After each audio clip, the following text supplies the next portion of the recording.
नमस्कार मुलांनो, आपण शिकत आहोत इयत्ता 9वी आणि आपला विषय आहे गणित. त्यातील आपलं जे 5वं प्रकरण आहे दोन चलातील समीकरणे हे आज आपण अभ्यासणार आहोत. चला मग मुलांनो,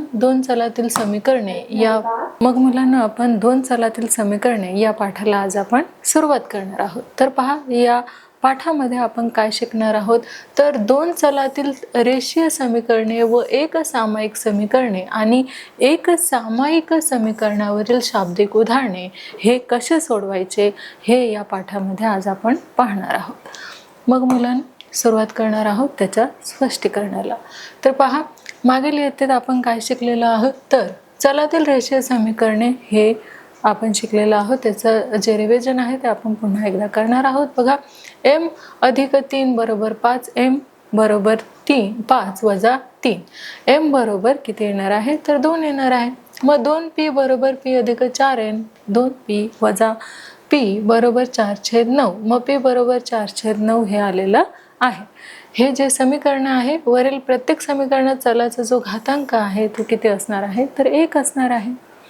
तर अशाच प्रकारे या समीकरणांना आपण काय म्हटलेलं आहे तर या समीकरणाला आपण रेषीय समीकरणे असे म्हटलेलं आहे. आता आपण दोन चलातील समीकरणे हे देखील अभ्यासणार आहोत. दोन चलातील समीकरणे, मग ते दोन चलातील जे समीकरणे आहेत ते कोणते आहेत ते आपण इथे बघणार आहोत. तर बघा, ज्या दोन संख्यांची बेरीज 14 आहे अशा संख्या आपल्याला शोधायच्या आहेत. तर संख्यांसाठी x, y हे चले वापरून हे उदाहरण जे आहे ते समीकरण आपण पुढील प्रमाणे सोडवणार आहोत. तर बघा, x + y = 14 असे आपण घेतलेले आहे. मग हे दोन चलातील समीकरण आहे. x आणि y या दोन्ही चलांच्या अनेक किमती ज्या आहेत त्या आपल्याला शोधता येतात. म्हणून जसे की 9 + 5 = 14 आणि 7 + 7 = 14. तर -1 + 15 = 14. मग 4 + 10 = 14. तसेच 100 + -86 बरोबर किती होईल तर 14. आणि -100 + 114 = 14 आलेले आहे. आणि x + y = 14 हे समीकरण कसं आहे तर सत्य ठरणार आहे. म्हणून 99 5 7 7 -1 15 4 10 100 - 86 आणि -100 114 हे वजा केल्यानंतर आपल्याला काय उत्तर मिळणार आहे तर 14 मिळणार आहे. मग अशा अनंत क्रमित जोड्या म्हणजे काय आहे, अनंत उकली आहे. आता आपल्याला काय लक्षात ठेवायचं आहे पहा, तर जेव्हा दोन चलातील दोन रेषीय समीकरणांचा एकाच वेळी विचार करून त्यांचे सामायिक उकल मिळते तेव्हा त्या समीकरणांना एक सामायिक समीकरणे असे म्हटले जाते. पाहूया कसं. 2x + 3y बरोबर किती -4 आणि x - 5y = 11 हे समीकरण x व y यांना वेगवेगळ्या किमती देऊन सोडवण्याचा आपण प्रयत्न करूया. मग या रीतीने उकल मिळवणे सोपे नाही हे आपल्या लक्षात येईल. मग म्हणून एक सामायिक समीकरणे सोडवण्यासाठी वेगळी पद्धत आपण वापरली पाहिजे. ती बघा, या पद्धतीत दोनपैकी एका चलाचा लोप करून एका चलातील रेषीय समीकरण मिळवतात. त्यावरून आपल्याला काय मिळते तर चलाची किंमत जी आहे ती आपल्याला मिळते. मग बघा, ही किंमत दिल्यापैकी कोणत्याही समीकरणात मांडली की काय होणार आहे, दुसऱ्या चलाची जी किंमत आहे ते आपल्याला मिळणार आहे. म्हणून उदाहरण आपण इथे घेतलेलं आहे आणि बघा, ते उदाहरण असं आपण इथे घेतलेलं आहे की x + y = 14, x - y = 2. मग दोन्ही समीकरणांची बेरीज करून एका चलातील समीकरण जे आहे ते आपण मिळवू. व x + y अधिक x - y = 14 = 2. समीकरण 1 समीकरण 2 आपण घेतलेलं आहे. मग 14 आणि 2 16, इथे 0y अधिक 2x. मग 2x = 16 आणि आपण 2 ने 16ला काय केलेलं आहे तर भागलेलं आहे. उत्तर आलेलं आहे 8. तर x बरोबर किती 8. मग x = 8 ही किंमत समीकरण 1 मध्ये आपल्याला ठेवायची आहे. आणि बघा, समीकरण 1 मध्ये ते आपण ठेवलेले आहे. x + y बरोबर किती तर 14. मग 8 अधिक y बरोबर 14. म्हणून 8 ने आपण 14ला भागितलं, काय मिळालेलं आहे 6. तर y बरोबर 6. येथे 8 6 ही पहिल्या समीकरणाची काय आहे तर उकल आहे. हीच उकल दुसऱ्या समीकरणाची आहे याचा पडताळा आपण घेऊया. म्हणून x वजा y बरोबर 8 वजा 6 बरोबर 2 हे काय आहे? सत्य आहे. मग 8, 6 हे दिलेल्या दोन्ही समीकरणांची सामायिक उकल आहे. म्हणजेच x अधिक y बरोबर 14 आणि x वजा y बरोबर 2 या एक सामायिक समीकरणांची 8, 6 ही काय आहे? तर उकल आहे. म्हणून दोन चलातील रेषीय समीकरणांचे सामान्य रूप जे आहे ते आपण अभ्यासणार आहोत.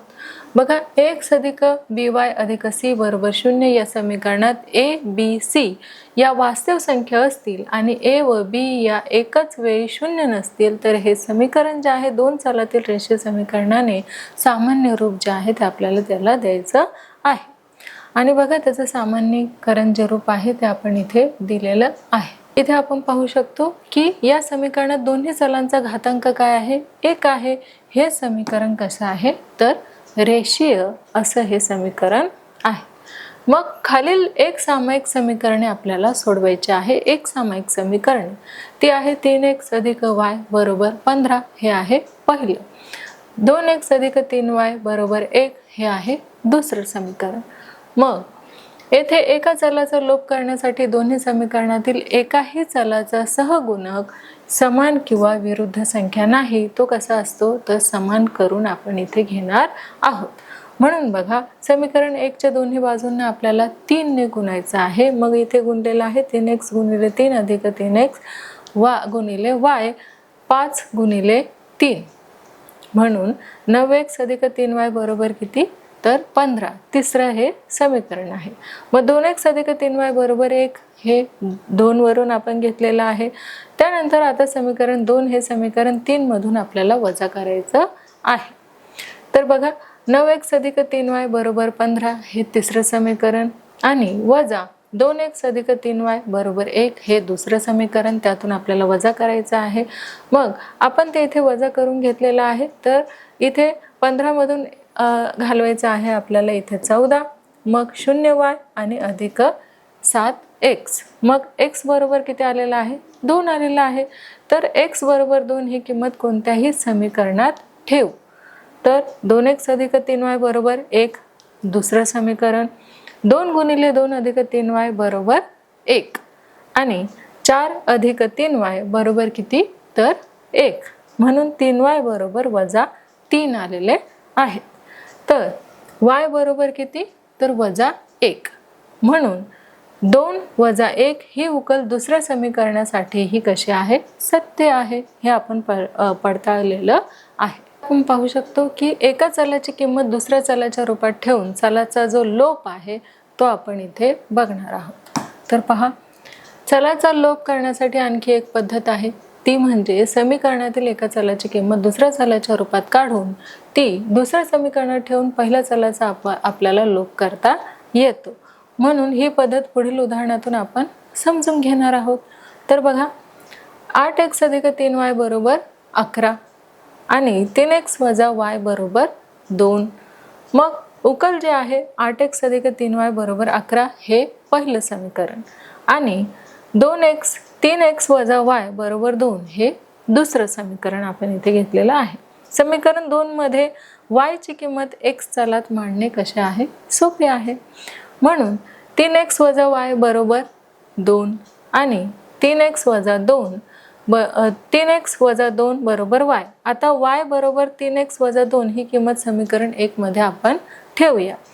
मग ती समीकरण 1 मध्ये आपण ठेवलेले आहे 8x अधिक 3y बरोबर 11 हे आहे समीकरण 1 आणि 8x अधिक 3 कंसामध्ये 3x वजा 2 बरोबर किती? तर 11 आणि 8x अधिक 9x वजा 6 बरोबर किती झाले? तर 11 झाले. मग 17x वजा 6 बरोबर किती? तर 11 आणि 17x बरोबर 11 अधिक 6 बरोबर किती झाले? तर 17. मग x बरोबर किती आलेला आहे? तर 17 1 17.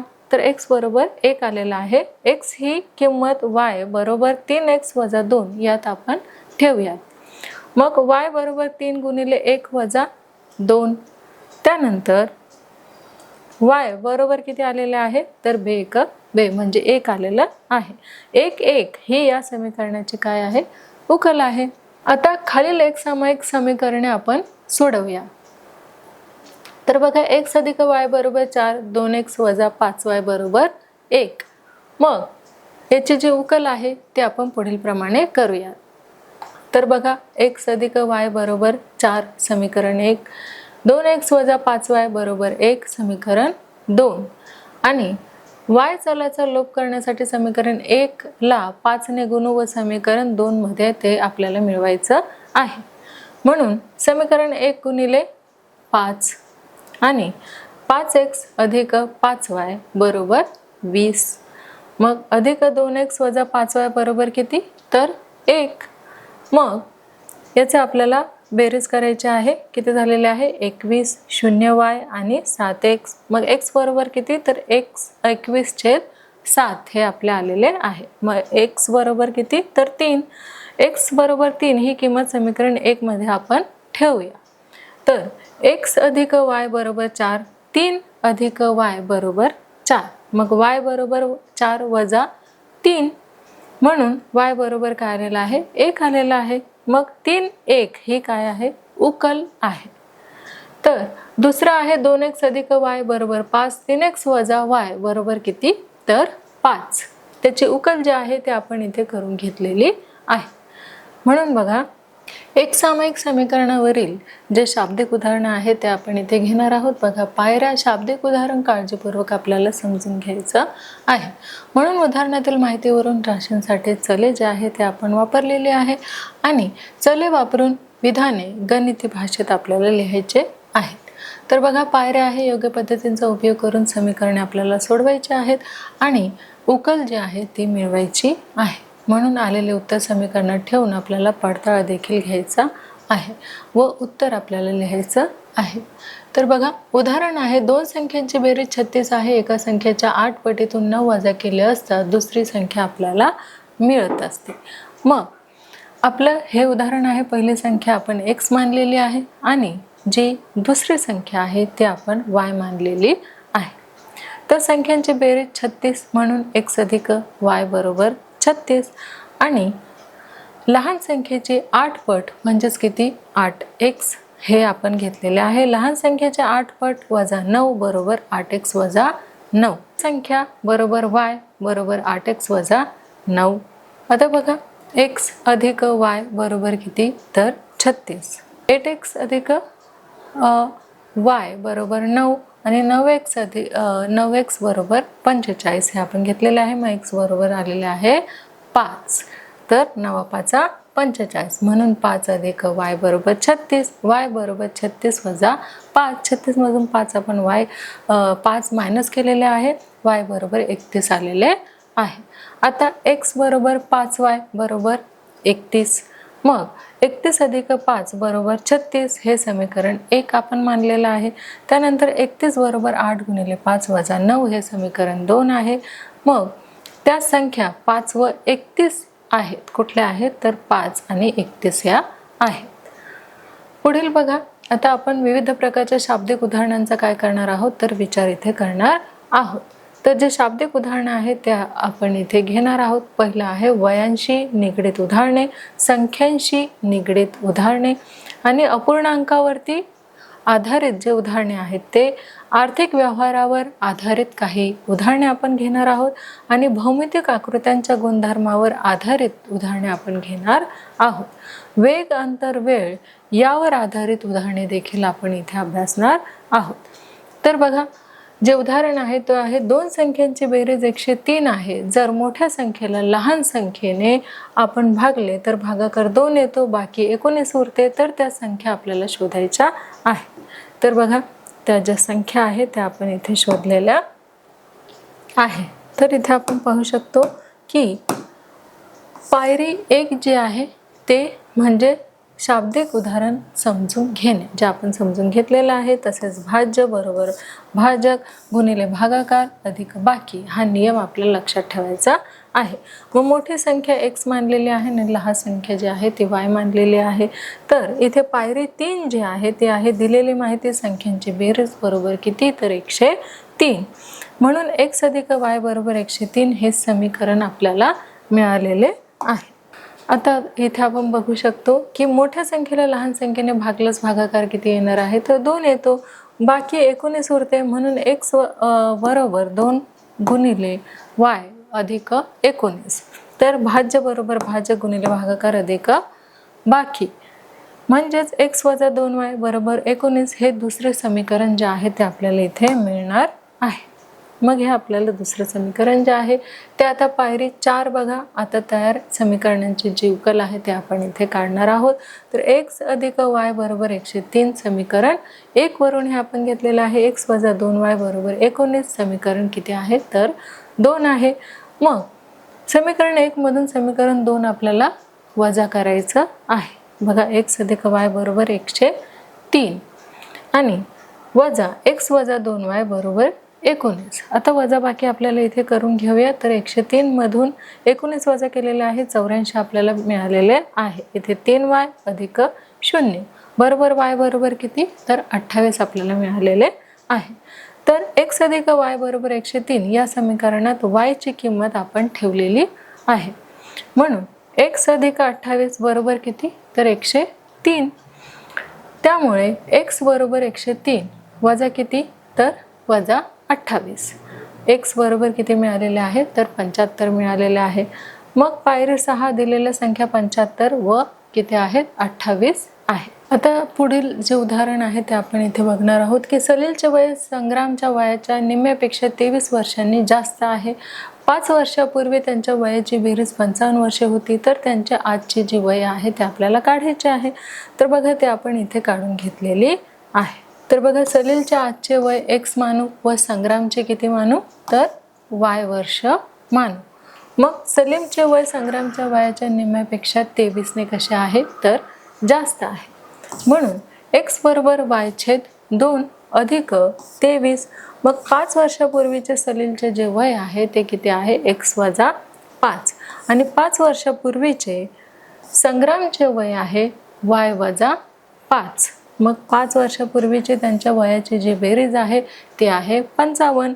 म्हणून x वजा 5 अधिक y वजा 5 बरोबर किती, 55. समीकरणे सोडवून उकल आपण काढलेली आहे. तर 2x बरोबर y अधिक 46 आणि 2x वजा y बरोबर 46 हे काय आहे, तर समीकरण 1 वरून आपण घेतलेलं आहे. मग इथे आपण पाहणार आहोत की x वजा 5 अधिक y वजा 5 बरोबर 55. तर 2x बरोबर y अधिक 46. मग 2x वजा y बरोबर 46 कंसामध्ये x वजा 5 अधिक y वजा 5 बरोबर किती आलेले आहे, 55 आलेले आहे.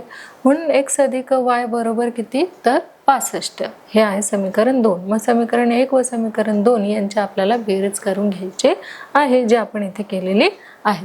2x वजा y बरोबर 46 आणि x अधिक y बरोबर 65 याची जी बेरीज आहे ते आपण केलेली आहे की 111 0y आणि 3x ही त्यांची बेरीज आपण केलेली आहे. म्हणून x बरोबर किती आलेले आहे, 111 छेद 3. तर x बरोबर आलेला आहे 37. आता आपल्याला x बरोबर 37 ही किंमत जी आहे ते समीकरण 2 मध्ये ठेवायची आहे. तर x बरोबर 37 म्हणजेच x अधिक y बरोबर 65 आणि 37 अधिक y बरोबर 65. तर y बरोबर 65 वजा 37 आपण घेतलेले आहे. y बरोबर किती आलेला आहे, 28 आलेलं आहे.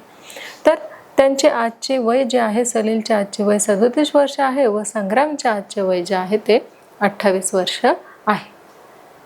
तर अशा प्रकारे हे उदाहरण आपण पाहिलेलं आहे आणि पुढचं उदाहरण देखील आपण इथे घेणार आहोत. पुढचं उदाहरण बघा. प्रियंका व दीपिका यांच्या वयांची जी बेरीज आहे ती आहे 34 वर्ष. मग प्रियंका दीपिकापेक्षा ही 6 वर्षांनी मोठी आहे. तर त्यांची वय जे आहे ते आपल्याला काढायचे आहे. बघा त्यांची वय जे आहे ते आपण इथे काढून घेतलेली आहे. तर बघा प्रियंकाचे वय आपण P मानू, दीपिकाचे वय आपण D मानू आणि प्रियंकाचे वय पी अधिक दीपिकांचे वय डी बरोबर 34. मग प्रियंकाचे वय पी बरोबर दीपिकाचे वय डी अधिक 6 म्हणजे 6. म्हणून पी अधिक डी बरोबर 34 समीकरण 1 आणि पी बरोबर डी अधिक 6 पी वजा डी बरोबर 6 समीकरण 2. समीकरण 1 व समीकरण 2 मध्ये आपल्याला डी चलाचा काय होईल तर लोप होणार आहे. म्हणून बघा इथे आपण घेतलेला आहे की पी अधिक डी बरोबर 34 अधिक पी वजा डी बरोबर 6. यांची बेरीज आपण केलेली आहे 2p अधिक 0d बरोबर किती आलेले आहे 40. मग p बरोबर 40/2. आता 2 ने आपल्याला 40 ला भागायचं आहे म्हणून किती येणार आहे p बरोबर 20. p बरोबर 20 ही किंमत समीकरण 2 मध्ये आपण ठेवलेली आहे. p वजा d बरोबर 6 आणि 20 वजा d बरोबर किती तर 6. मग डी बरोबर 20 वजा 6 बरोबर डी बरोबर किती आलेला आहे तर 14 आलेलं आहे. तर प्रियंकाचे वय 20 वर्ष आणि दीपिकाचे वय 14 वर्ष हे आपल्याला मिळालेलं आहे. मग उदाहरण तिसरं आपण घेणार आहोत ते आहे की एका 2 अंकी संख्येतील अंकाची बेरीज 9 आहे. जर अंकाची अदलाबदल केली तर मिळणारी संख्या ही आधीच्या संख्येपेक्षा 27 ने मोठी आहे. तर ती 2 अंकी संख्या आपल्याला काढायची आहे. तर बघा इथे आपण ती जी 2 अंकी संख्या आहे ते आपण इथे काढून घेतलेली आहे. तर बघूया इथे की संख्येतील पहिला अंक आहे x आणि दुसरा अंक आहे y असं आपण समजूया. मग दिलेल्या माहितीनुसार पहिल्या अटीनुसार काय आहे x अधिक y बरोबर 9 हे आहे 1. दुसऱ्या अटीनुसार 10x अधिक y ग्रेटर दॅन 10y अधिक x. मग 10x अधिक y बरोबर 10y अधिक x वजा 27. मग 10x वजा x अधिक y बरोबर 10y बरोबर किती होणार आहे वजा 27 होणार आहे. 9x वजा 9y बरोबर वजा 27. तर 9 ने दोन्ही बाजूंना भागितल्यानंतर आपल्याला x वजा y बरोबर वजा 3 हे दुसरं समीकरण जे आहे ते आपल्याला मिळालेलं आहे. मग हे घेतलं आपण दुसरं समीकरण. मग आता y चलाचा लोप करण्यासाठी समीकरण 1 व समीकरण 2 मिळवायला पाहिजे. ते आपण मिळवलेलं आहे x अधिक y बरोबर 9 आणि x वजा y बरोबर वजा 3. याचे बेरीज आपण केलेले आहे 6 आणि 2x x बरोबर किती येते तर 3 येते. मग x बरोबर 3 ही किंमत समीकरण 2 मध्ये आपण ठेवूया. तर x वजा y बरोबर वजा 3 आणि 3 वजा y बरोबर वजा 3. तर y बरोबर 3 अधिक 3 आलेला आहे. मग y बरोबर किती आलेला आहे 6. अशा प्रकारे संख्येतील पहिला अंक आहे 3 व दुसरा अंक जो आहे तो 6 आहे. मग ती संख्या किती तर 36 आहे. तर पहा मुलांनो अशा प्रकारे आपण या प्रकरणामध्ये काय काय शिकलेलो आहोत. तर आपण 2 चलातील रेषीय समीकरणे व त्यांचे एकसामायिक समीकरण आणि एकसामायिक समीकरणावरील शाब्दिक उदाहरणे असे आपण या पाठामध्ये शिकलेलो आहोत. तर पहा आपलं जे प्रकरण 5वं आहे 2 चलातील रेषीय समीकरणे हे आपण अभ्यासलेलं आहे.